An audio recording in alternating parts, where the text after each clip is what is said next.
Olá, bom dia. Está começando mais uma edição do programa Resenha. Hoje o nosso bate-papo é sobre eleições municipais, porque faltam agora apenas 3 meses para o primeiro turno. E por conta disso, o nosso convidado é o advogado eleitoral Carlos Sérgio Carvalho. Ele já está aqui conosco e a gente deseja, Robson, a ele as boas-vindas ao programa Resenha. Tudo bem? Tudo bem? Bom dia, João Coutrin. É um prazer estar aqui para debater assunto tão importante aí com relação às eleições municipais de 2020, nessa época de grave crise sanitária do país. Bom, e por conta dessa grave crise, não é isso, Robson?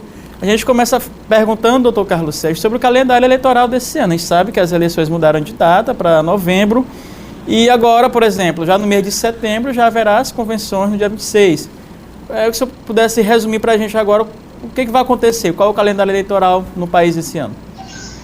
Pois é, a data mais importante, né, que agora está começando agora, que é o chamado período vedado, que são os 3 meses que antecedem as eleições, cujas a lei eleitoral estabeleceu algumas condutas que são vedadas aos administradores públicos em ano eleitoral. Essas medidas, elas tendem a preservar a lisura do pleito, a igualdade de concorrência entre os candidatos e inibir o abuso do poder político. Essa é uma data do calendário que agora se inicia, muito importante, que são os 3 meses anteriores ao pleito. Não pode mais a administração fazer propaganda institucional, não pode mais o administrador contratar, demitir. Então, há uma série de cuidados que deve ter todo gestor público, todo administrador, todo agente político, no sentido de não praticar esses atos que já se presumem, uma vez praticados, tendente a afetar a igualdade entre os concorrentes. Nós estamos em tempos de eleições, em tempos de idade mídia. Como é que o direito, como é que as instituições nessa área do direito eleitoral, como é que elas estão se preparando? Será que nós estamos preparados realmente para, digamos assim, para que não burlem essa legislação, esses cuidados na internet, em um campo que eu pessoalmente ainda considero ainda explorado, ainda muito explorado? Como é que o lado jurídico está se preparando para isso? Pois é, realmente é um grande tema, é um assunto muito debatido pelo direito eleitoral, pelos juristas eleitorais, nas cortes eleitorais, a propaganda na internet, esse mundo que é a internet, né? Então, mas existem normas já para isso. Uma das normas mais importantes é de que não é possível, não é permitido propaganda paga na internet. O candidato não poderá usar a internet comprando espaços. Ele pode, agora se permite o impulsionamento tão somente por parte do próprio candidato. O eleitor, ele não pode impulsionar para o seu candidato. Ele pode fazer apenas os compartilhamentos normais, mas aquele impulsionamento pago em grande quantidade e massa, esse é vedado também pela legislação eleitoral. Então, o que se tem, na verdade, é um universo, é uma possibilidade e que nessa época da crise, da pandemia, o que nós vemos é que a propaganda na internet talvez seja o principal tipo de propaganda e se está tentando se regular, se regrar um pouco a utilização desses espaços de forma a evitar o abuso do poder econômico e de forma a evitar também as chamadas fake news, né, que está relacionado com essa questão toda, que são as propagandas falsas, né? Já se criou tipos penais agora da denunciação caluniosa, né? Aquele que denunciar um candidato sabendo que não é verídica a acusação, poderá pegar uma pena aí bastante elevada. Então, houve um maior rigor também na legislação com relação aos tipos penais relacionados a mentira durante a campanha eleitoral e também na internet. Então, há essa preocupação toda com os fake news e há também a preocupação de inibir o abuso do poder econômico. O direito eleitoral, eu tenho dito sempre que ele não tolera o abuso. E visando garantir uma certa igualdade entre os pretendentes aos cargos eletivos, se estabeleceu que a propaganda na internet ela deve ser gratuita, você não pode arregimentar pessoas para ficar ali trabalhando para você, lhe multiplicando ou criticando os adversários. Então, essa ação tem que ser espontânea e voluntária dos eleitores. Mas é isso, é um universo ainda novo e mais um universo de grande importância, e hoje, ainda mais nessa época de grave crise sanitária, a internet, sem dúvida nenhuma, será o principal meio de comunicação entre os pretendentes aos cargos eletivos e o eleitor. Nós estamos na fase de pré-campanha, pré-candidatos, e todos os dias, por exemplo, alguns pré-candidatos ou pré-candidatas e pré-candidatas a prefeito, por exemplo, de São Luís, estão fazendo aí reuniões. Essa semana, se eu não me engano, um pré-candidato, ele foi até denunciado, né, por um partido que entrou com uma representação, Robson, porque ela fez uma espécie de showmício, de comício. Eu queria que você explicasse para a gente o que é permitido nessa época de pré-campanha aos candidatos. Isso tem que ficar bem claro, porque causa muita confusão na mente das pessoas. Mas pode ter reunião, pode ter comício, né, pode ter show, live com show. O que fica definido, estabelecido em relação a isso?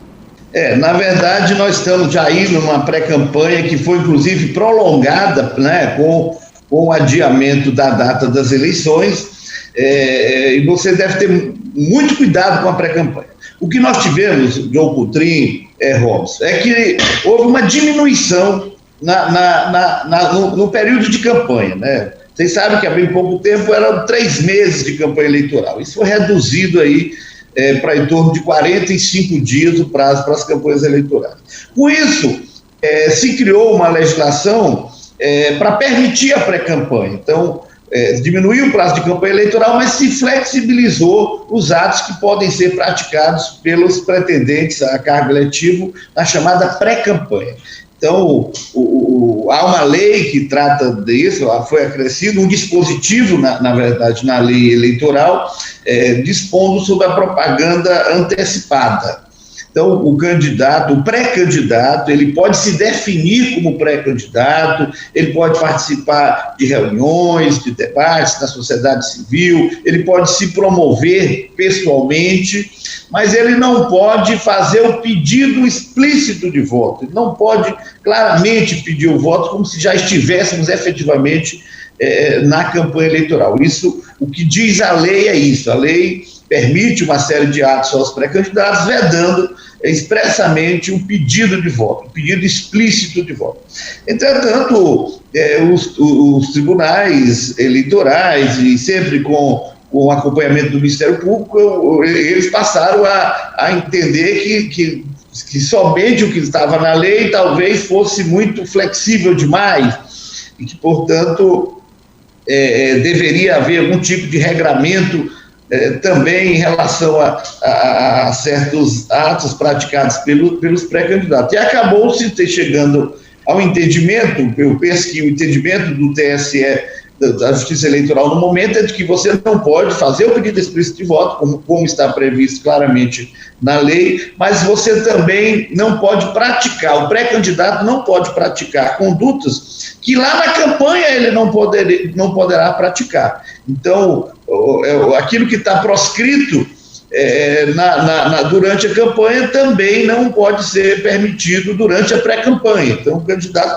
o pré-candidato ele não pode se utilizar, por exemplo, de um carro de som para fazer volantes pelas ruas, porque lá na campanha o carro de som só é permitido em passeatas, em comícios, em carreatas e não fazendo volantes circulando sozinho pelas ruas. Então também na pré-campanha não pode. Então tudo aquilo, o pré-candidato não pode pintar muros promovendo o seu nome, porque a pintura de muros é vedada na campanha eleitoral, só sendo tolerado a propaganda através de cartazes ou adesivos no tamanho máximo de 0,5 metro quadrado.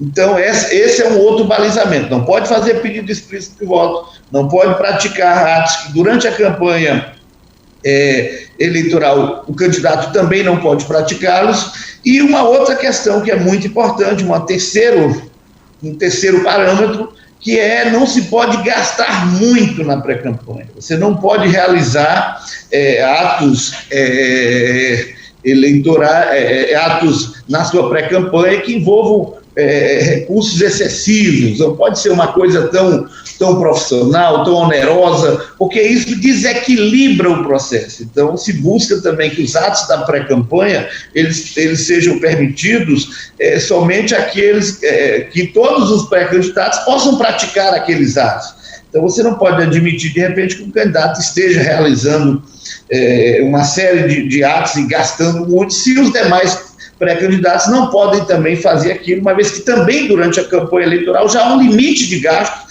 para a campanha eleitoral. Então, se na própria campanha já há um limite de gastos que os candidatos não podem ultrapassar, na pré-campanha também eles devem prezar pela realização de atos simples e de uma comunicação de uma forma mediana, para que haja uma equidade e que todos os pré-candidatos possam realizar atos assemelhados, né? Então, aquilo que um candidato pode fazer só ele por ter um maior recurso, isso não é tolerado, isso pode vir a ser considerado uma propaganda eleitoral antecipada. E, por fim, aquilo que você falou acerca das lives, né? Se pode, como foi mesmo, John, se é possível o candidato fazer show, eu não me recordo.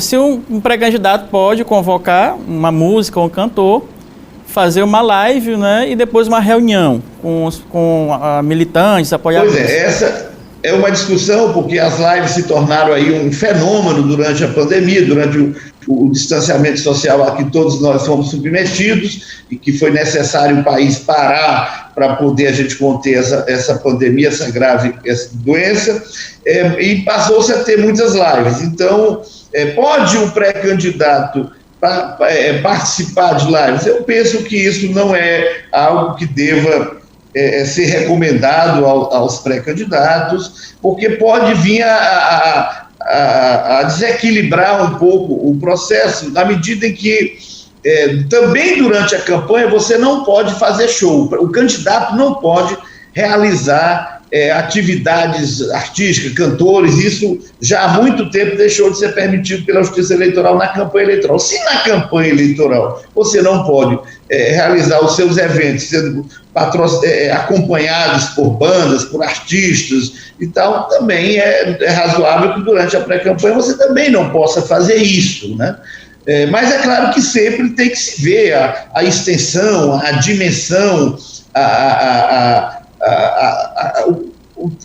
se aquele ato, se aquela live foi algo que atingiu milhões de pessoas devido aos atrativos artísticos, culturais, então tem que haver um certo equilíbrio, uma certa ponderação, para que o que se veda mesmo no direito eleitoral é o abuso do poder econômico, é o abuso do poder político, porque as normas eleitorais elas existem para garantir equidade e igualdade de participação política a todos, e que todos possam dispor dos mesmos meios e de recursos equânimes, igualitários, para poder se colocar para a população e convencer o eleitor de que ele é merecedor do voto do cidadão. Em São Luís, Robson, acontece algo inédito, né? Alguns pré-candidatos pagando gente para participar de live, né? 20, 30 reais, mas isso aí só acontece mesmo no Maranhão e São Luís. Bom, Robson, Carlos Sérgio, o Resenha faz um rápido intervalo e a gente volta já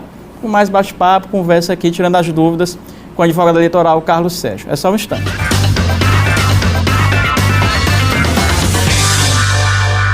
Estamos de volta com o programa Resenha e a gente continua conversando com o advogado eleitoral Carlos Sérgio Carvalho. Carvalho, a primeira pergunta, Robson, é contigo. Eu vou voltar aí na internet, doutor Carlos. Eu fico pensando nos mecanismos. Uma correção que já foi feita da eleição passada, de lá para cá, é que, por exemplo, eu sou candidato, mas quem colocou na rede foi um seguidor meu, aquela história. Não fui eu, foi o seguidor. Isso foi feito já uma correção, mas fica ainda a pergunta. Quais os mecanismos? E me parece que cada vez mais nós estamos dentro de um processo tecnológico. A campanha, ela vira cada vez mais tecnológica. Como fazer para exatamente monitorar, para provar isso. Nós estamos falando aqui com o advogado, como é que você vai trabalhar isso? Seu candidato tem seguidores e ele não vai colocar aquela frase contra aquele ou aquele outro candidato, mas quem está utilizando é exatamente isso. Até que ponto essa lei ela está embasada de modo a cercear realmente esse tipo de atividade que é ilegal, que é de um sujeito. Eu sou o candidato, não, mas quem está fazendo essa provocação não sou eu, são meus seguidores. Como é que fica isso na prática, doutor Carlos? Pois é, tem que ter muito cuidado com as propagandas irregulares. A propaganda irregular, seja na internet, nos outros meios, praticada por um eleitor, ela pode sim atingir a candidatura. Isso não é motivo de defesa suficiente alegar que o candidato é desconhecedor daquela propaganda. Na maioria das vezes, a propaganda irregular, a justiça eleitoral, para combatê-la, ela notifica o candidato para que ele faça cessar a propaganda irregular antes de aplicar alguma sanção. Então, se alguém fez uma propaganda utilizando, colocou um cartaz numa dimensão não permitida, no caso da internet, o candidato está divulgando uma propaganda que seja ofensiva a outro candidato, nesse caso ele vai ser notificado e vai ser responsabilizado, mesmo que a propaganda tenha sido feita pelos seus seguidores. É claro que ele terá que empreender esforços e fazer tudo para demonstrar que ele não é efetivamente o responsável por aquela propaganda. Então, o candidato pode vir a ser penalizado por conta de uma propaganda realizada por um seguidor, caso ele não demonstre que tomou todas as medidas para fazer cessar aquela propaganda irregular. Houve uma pintura numa casa, uma propaganda irregular. O candidato deve demonstrar que ele notificou, que ele procurou aquela pessoa, que a pessoa que ele não quis, que a pessoa não quis retirar a propaganda irregular, e só assim ele poderia ficar isento de alguma sanção, e a ação poderia ser proposta diretamente contra aquele que estaria realizando o ato irregular, né? Então, isso não é escudo para todas as situações, esse fato de dizer que o meu seguidor... Não. E é claro, o próprio seguidor, ele pode responder e deve responder pelas propagandas caluniosas que ele faz na internet, difamatórias, né? Há hoje os tipos penais que existem para coibir, para inibir, para punir, né, quem propaga as mentiras, quem divulga os fatos reconhecidamente inverídicos. Isso tudo há regramentos, há tipos penais para penalizar esses que fazem isso na internet. Tem um projeto em baile aí do projeto da fake news, né, que fala justamente do que o próprio Dr. Carlos Sérgio externou na sua fala. Bom, mas eu queria entrar, Dr. Carlos Sérgio, num tema importante que fala de semi-eleições de abuso de poder econômico político. A gente sabe disso, toda eleição acontece isso, mas uma eleição que não tem financiamento privado de campanha, nós sabemos do fundo que tem aí para financiar essas campanhas, e eu pergunto ao doutor Carlos Sérgio uma reflexão, né? A gente sabe que em toda campanha há abusos de candidatos. Como se observa neste ano em relação à fiscalização e à punição a certos candidatos, por exemplo, que são caciques de partido, que terão direito a mais recursos? A gente sabe que essa distribuição, Robson, é desigual. Quem manda quem tem mandato, manda quem é mais fiel ao partido, nessa distribuição desse fundo. Como ter uma eleição equilibrada? O senhor citou no bloco passado desequilíbrio. Como ter uma eleição mais equilibrada? Ou seja, em que um candidato que tem muito dinheiro, muito recurso, não se sobressaia aquele que vá apenas, né, pedir voto, com seus projetos. Como o senhor faz esse paralelo, essa avaliação em relação à fiscalização e à punição? Pois é, esse assunto muito pertinente, né, como o controle dos recursos dos gastos de campanha, né? Que, na verdade, se acabou com o financiamento empresarial, as pessoas jurídicas não podem doar aos candidatos, eles nada podem receber de pessoas jurídicas, e permaneceu apenas o financiamento de pessoas físicas, até 10% do rendimento oferido pelo doador no ano anterior, e se criou o FEFEC, que é o chamado Fundo Especial de Financiamento das Campanhas Eleitorais. Esse fundo há muita discussão sobre o fundo, sobre a utilização de recursos públicos para promover as campanhas, mas é um preço da democracia, né? Se viu que quando não é recurso público, às vezes é o recurso das empresas, e a partir da arrecadação desses recursos das empresas é que ocorreram grandes escândalos de corrupção. Então, se criou aí o fundo de uma forma a permitir que os partidos possam dispor de recursos necessários, suficientes para bancar as suas campanhas, e isso na eleição geral se deu de uma forma bastante razoável, em torno de 2 bilhões de reais distribuídos aí pelos candidatos a governador, deputado federal, senador, deputado estadual. Acabou sendo uma coisa até razoável, e quem detinha o comando dos partidos políticos, dos grandes partidos, sempre tiveram uma certa projeção em decorrência desses recursos. Entretanto, na eleição municipal, a situação é bem diferente, né? Nós teremos no Brasil praticamente aí quase 700 mil candidatos, e 2 bilhões e 100 milhões é o FEFEC. Se for distribuir igualitariamente entre todos os candidatos, daria 3 mil reais para cada candidato. E claro que não vai ser distribuído igualitariamente, porque há campanhas, como para prefeito de São Paulo, de Rio de Janeiro, Belo Horizonte, são campanhas que vão levar a maior parte dos recursos. Então, mas é muito importante esse controle, esse acompanhamento, essa fiscalização sobre os gastos, de modo a evitar o abuso do poder econômico, né? E é claro que mesmo que o partido dispõe de muito recurso, ele não pode gastar além do teto das campanhas. Todo município, todas as cidades, ela tem um limite. O TSE agora esse mês vai divulgar esse limite de gastos por cada cargo de disputa. Em cidades pequenas, e dependendo da população do eleitorado, vai se definir o limite de gasto. É uma forma de controlar. Mesmo que o cidadão disponha de recursos, ele não pode gastar além do limite total de gastos para aquele cargo em disputa. E há uma mudança agora nessa eleição, que é que o próprio candidato, ele até a eleição passada, ele podia comprometer, ele podia sozinho bancar a sua campanha, dispondo do seu próprio patrimônio.